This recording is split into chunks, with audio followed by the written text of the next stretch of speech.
I have made some bad mistakes in my time, but that's the breaks, and I'll bet I've had way more fun than you.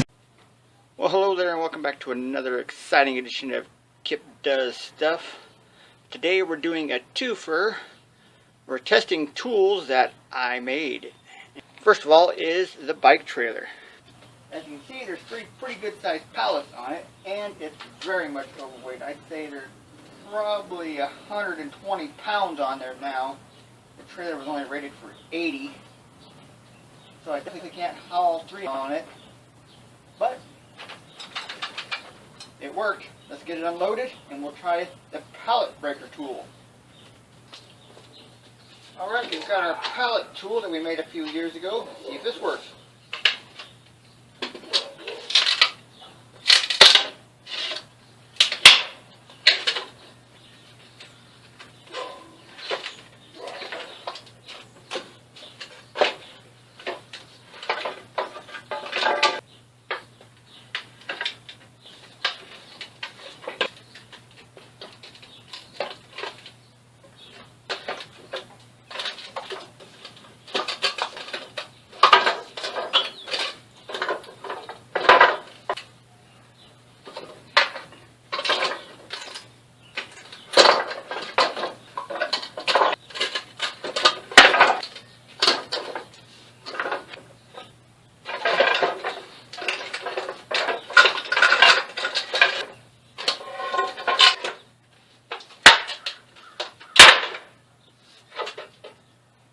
Fail.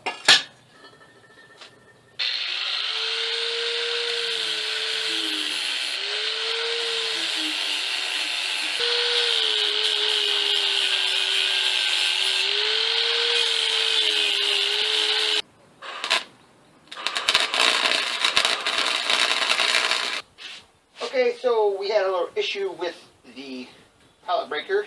It broke this tine off. Welded it back on, but it's still not working as well as I hoped it would. Still a little flimsy, wants to break all the time.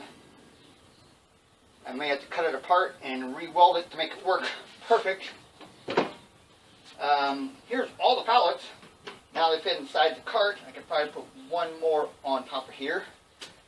I may not need to use a pallet breaker, as yesterday I have that Goodwill and got this battery powered reciprocating saw from DeWalt 18 volt for $15.88. Thanks for watching.